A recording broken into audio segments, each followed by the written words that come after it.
लोग आराम से सुनो। जिस मोमेंट में आपको लगता है कि नहीं थक गए आप मर जाएंगे, एक शब्द सुन लिया एक शब्द मर जाएंगे, बताते मैं रोक दूंगी उसे, ठीक है। So I will just take up the characteristics और features of a company in detail. कभी कभी आपको डायरेक्ट क्वेश्चन आ सकता है इसके ऊपर, तो आपको पता होना चाहिए कि फीचर्स में लिखना क्या क्या है। तो उसमें भी जो स्टडी मैट से जो एक्सट्रैक्ट करके जो शॉर्टर वर्जन बना के रखा हुआ बस वही आपको पढ़ना है। स्टडी मैट से पढ़ोगे तो it will be too much and too hectic for you to remember everything. तो इजी इजी यहाँ पे से लिखा हुआ है, इजी इजी पढ़ के हम खत्म कर देंगे, चलेगा। देखो, जो सबसे पहले हमने फीचर पढ़ा कंपनी का, दैट वाज आर्टिफिशियल पर्सन।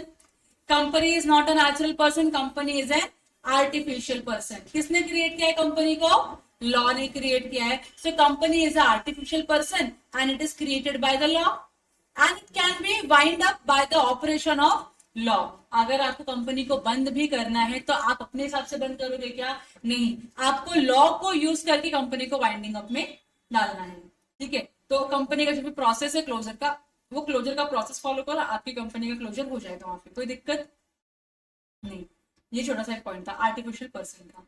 वैसे देखोगे तो बहुत सारी चीजें इसके में इंक्लूडेड होती है, लेकिन आपने ऑलरेडी पढ़ लिया है, 2-3 बार सुन लिया है मेरे मुंह से, तो अच्छे ना इतना लिख लोगे मार्क्स मिल जाएंगे। और अगर आपको बहुत ज्यादा लिखने की इच्छा होगी, यहाँ पे लिखा हुआ है आर्टिफिशियल लीगल पर्सन, देखो यहाँ पे अलग अलग पॉइंट्स लिखे हुए हैं, आप लोग अपने हिसाब से देख के लिख लेना, ठीक है। अच्छा, कंपनी आर्टिफिशियल लीगल पर्सन, तो कंपनी ऑपरेट कैसे करती है, कंपनी कैसे काम करती है, बिजनेस कैसे करती है, बताओ ना जरा। मैं नेचुरल पर्सन हूँ, मुझे कुछ भी काम करना होगा तो आई can do it at my own, क्योंकि मेरे को हाथ है, पैर है, ब्रेन है, आंख है, नाक है, मुंह सब कुछ है। So I can do all my activities, but how a company is being managed, people, which people, managing people, so it is managed by the board of directors. So directors का एक बोर्ड होता है, एक body होती है जो मिल के company के लिए और कंपनी के बिहाफ पे काम करते हैं। तो अगर इनको लोन लेना होगा तो ये बीओडी जाएंगे, बैंक से लोन मांगेंगे। लोन रीपे करना है तो बीओडी ही करेंगे। इनको कोई कॉन्ट्रैक्ट में एंटर करना है तो कंपनी के बिहाफ में यही लोग क्या करेंगे, कॉन्ट्रैक्ट में एंटर करेंगे। इनको कुछ लैंड या प्रॉपर्टी या असेट परचेस करना है, लैंड प्रॉपर्टी या असेट परचेस करना है तो बीओडी की हेल्प लेंगे और बीओडी की हेल्प से काम करेंगे। मतलब in short, being an artificial company, being an artificial person, company cannot operate at its own। खुद से ऑपरेट हो सकती है क्या? नहीं, उसको ऑपरेट करने के लिए नेचुरल बीइंग की रिक्वायरमेंट है। और वो जो नेचुरल बीइंग है उसको हम मैनेजिंग बॉडी या बोर्ड ऑफ डायरेक्टर्स बोलते हैं, जो कंपनी के बिहाफ में कंपनी के लिए हर एक एक्टिविटी, हर एक ट्रांजैक्शन को कैरी ऑन करते हैं। समझ में आ गया? फिर कॉन्ट्रैक्ट में एंटर करने से लेके कॉन्ट्रैक्ट परफॉर्म करने तक, पेमेंट लेने से लेके पेमेंट डिस्चार्ज करने तक, लोन लेना, लोन रीपे करना, असेट खरीदना, असेट बेचना, गुड्स खरीदना, गुड्स बेचना, सारा काम कौन करता है? कंपनी के बिहाफ में उसकी बीओडी करती है। ये क्लियर हो गया आर्टिफिशियल पर्सन। जैसे ही कंपनी बनती है ना, कंपनी बनती है, से for example elite Gurukul limited एक कंपनी है, इसको बनाने के लिए 7 लोग लगे हैं और ये सातों क्या है? नेचुरल पर्सन है। इलीट गुरुकुल लिमिटेड एक पब्लिक कंपनी है जिसको बनाने के लिए 7 लोग लगे हैं। तो जब ये कंपनी बन जाती है ना, तो बनने के बाद ये कंपनी एक अलग पर्सनालिटी है और ये जो 7 मेंबर जिन्होंने कंपनी को बनाया था वो एक अलग पर्सनालिटी है। समझ में आया? तो 2 अलग अलग एंटिटी का इनकॉर्पोरेशन होता है। So a company is a separate legal entity and artificial person known by its name. तो कंपनी का नाम होता है, कंपनी का पैन होता है, कंपनी का आरओ एड्रेस होता है, कंपनी का ऑफिस होता है, असेट होता है, लाइबिलिटी होता है, सब कुछ कंपनी का होता है। जैसे इंडिविजुअल पर्सन का होता है, सब कुछ कंपनी का भी होता है। And it is having a personality which is distinct from its member constituting it. जो मेंबर्स ने इस कंपनी को बनाया है, वो कंपनी जो बन के आती है वो एक अलग पर्सनालिटी है, और जिन्होंने बनाया, जो 7 मेंबर ने मिलकर बनाया, ये लोग क्या होते हैं? अलग personality. They both are not one and the same. और तीसरा, company has its own rights and obligation. जैसे आप लोगों के पास राइट्स होते हैं, कौन कौन से राइट्स है आपके पास? प्रॉपर्टी परचेस करने के राइट है, लोन ले सकते हो, पढ़ाई कर सकते हो, शादी कर सकते हो, बच्चे पैदा कर सकते हो ना, सब कुछ कर सकते हो आप लोग। फिर आपको अगर अगर आपको किसी कॉन्ट्रैक्ट में एंटर करना तो आप कॉन्ट्रैक्ट में भी एंटर कर सकते हो। तो you have all the right, you can carry on any business of your own choice. कहाँ जहां जाके रहना है वहां जाके रह सकते, कोई रोक सकता है क्या आपको? नहीं। तो यू हैव सर्टेन राइट्स। आप केस कर सकते हो आपके साथ अगर गलत हुआ तो, और आपने किसी के साथ गलत किया तो वो इंसान भी तो आपके ऊपर केस कर सकता है, बराबर। जैसे कुछ बेसिक से राइट्स है जो आपको मिलते हैं, बराबर। वैसे ही कंपनी के अपने राइट्स होते हैं। तो कंपनी के क्या क्या राइट्स होंगे? आपके पास राइट टू वोट है, कंपनी के पास होगा क्या? कंपनी किसको वोट करेगी? नहीं होता है। आपके पास right to have a property है, कंपनी के पास है क्या? कंपनी अपनी प्रॉपर्टी परचेज कर सकती है, कंपनी के नाम पे प्रॉपर्टी होती है, land, building, assets, movable property, it can be anything, company के पास हो सकती है। कंपनी बैंक से लोन ले सकती है क्या? यस। तो कंपनी लाइबिलिटी भी इनकर कर सकती है, कंपनी कैपिटल लेती है मेंबर से, वो भी तो एक टाइप का लाइबिलिटी है कंपनी के लिए, बराबर की नहीं? कंपनी कॉन्ट्रैक्ट में एंटर कर सकती है, कंपनी किसी के ऊपर केस कर सकती है अगर कंपनी के साथ गलत हुआ। अगर कंपनी ने किसी के साथ गलत है तो कोई तो थर्ड पार्टी जिसके साथ गलत हुआ वो तो कंपनी के ऊपर केस कर सकता है कि नहीं? तो जो राइट्स आपको है ऑन एन एवरेज सारे राइट्स आपको मिलते हैं, सॉरी कंपनी को भी मिलते हैं। आपके पास राइट टू मैरिज है, कंपनी के पास राइट टू मैरिज हो सकता है क्या? ये इसका समझ में आ रहा है? आपने अगर गलती किया, इन द पनिशमेंट आपको जेल भेजा जा सकता है और आपसे पैसे वसूल किए जा सकते हैं फाइन के फॉर्म में, बराबर। आप जेल जा सकते हो, आप वहां पे जो भी टर्म प्रिस्क्राइब है, जो भी काम प्रिस्क्राइब आप वो करोगे कि नहीं करोगे? कंपनी को जेल भेज सकते हैं? नहीं ना। कंपनी के ऊपर लेकिन फाइन लगा सकते हैं, यस। तो कंपनी के ऊपर फाइन लगता है, कंपनी के ऊपर इम्प्रिजनमेंट नहीं आता है। समझ में आ रहा है आप लोगों को? अगर कंपनी ने किसी के ऊपर केस किया और कंपनी जीत गई तो क्या कंपनी के पास राइट है उससे पैसे रिकवर करने का, जो भी क्लेम अमाउंट आता है वो रहेगा कि नहीं रहेगा? तो जैसे एक इंडिविजुअल के राइट्स होते हैं वैसे ही सारे राइट्स कंपनी के पास होते हैं, लेकिन जो पर्सनल नेचर के राइट्स होते हैं, शादी करना, वोट देना, एजुकेशन लेना, ये सारे राइट्स कंपनी को नहीं मिलता है, क्योंकि कंपनी क्या है? एक आर्टिफिशियल पर्सन है। आपको ये राइट्स क्यों मिले? क्योंकि आप नेचुरल पर्सन हो, आर्टिफिशियल नहीं हो, इसके लिए आपको वो राइट्स मिले। समझा आप लोगों को? यहाँ पे केस हुआ है Salomon versus Salomon and company limited, this we will discuss tomorrow. ठीक है, ये आज डिस्कस नहीं करेंगे, बड़ा केस चलने वाला है तो इसको हम कल डिस्कस करेंगे। फिर उसके बाद कंपनी का परपेचुअल सक्सेशन होता है। परपेचुअल सक्सेशन मतलब लॉन्ग लाइफ मिलता है कंपनी को। हम मॉर्टल है कि इमोर्टल है?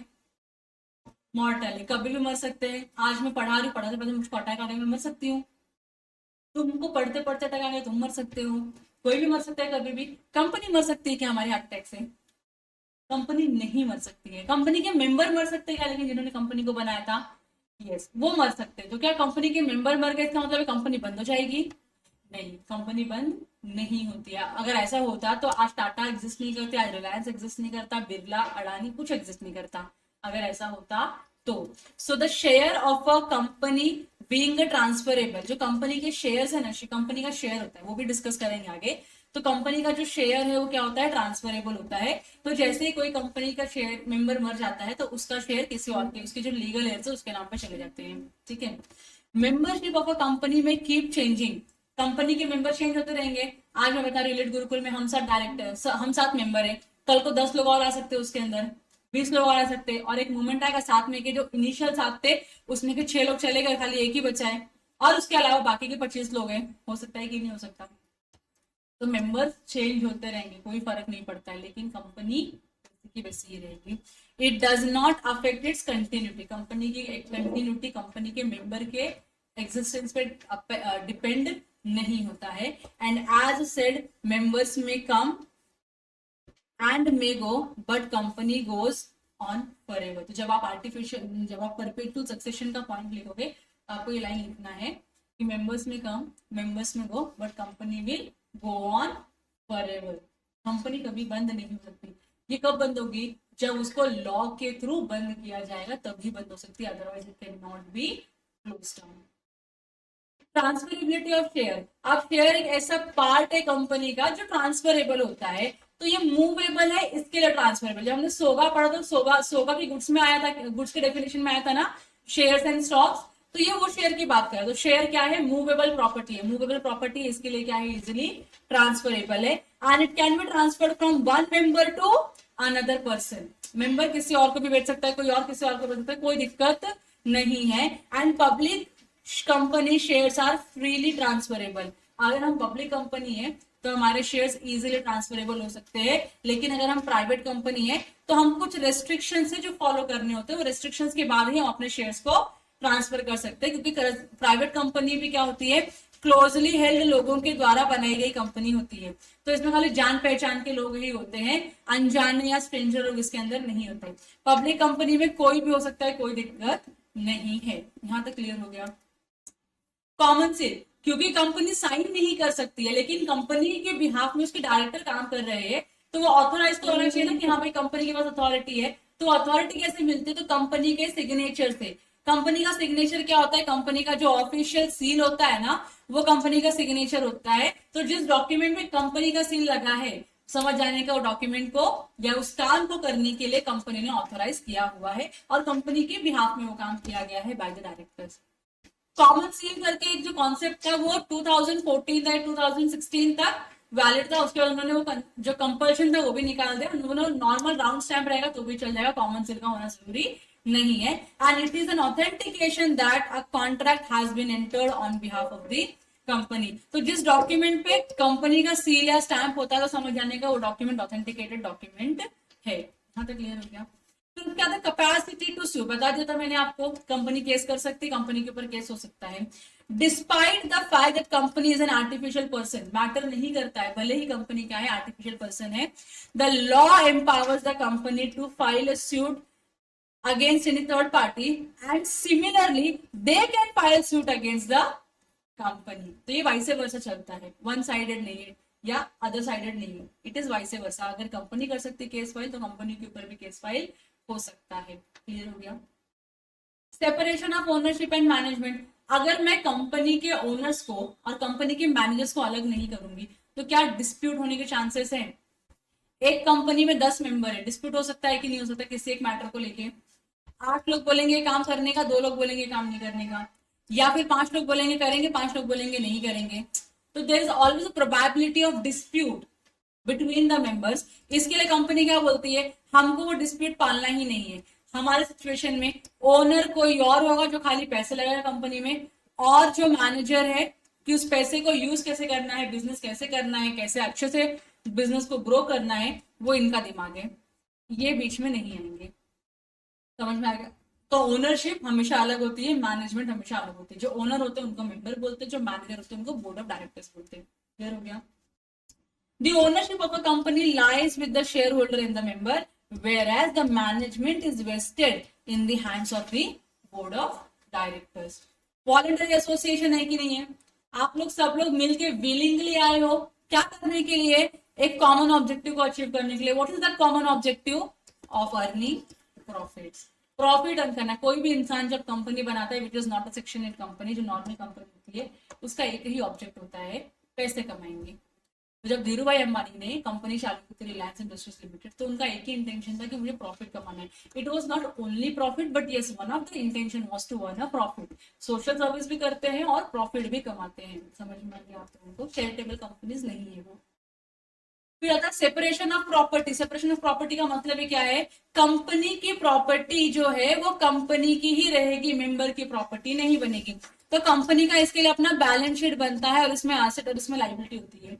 तो कंपनी के बैलेंस शीट में जो भी एसेट लिखा है उसका ओनरशिप सिर्फ और सिर्फ कंपनी के पास है, मेंबर्स के पास नहीं है।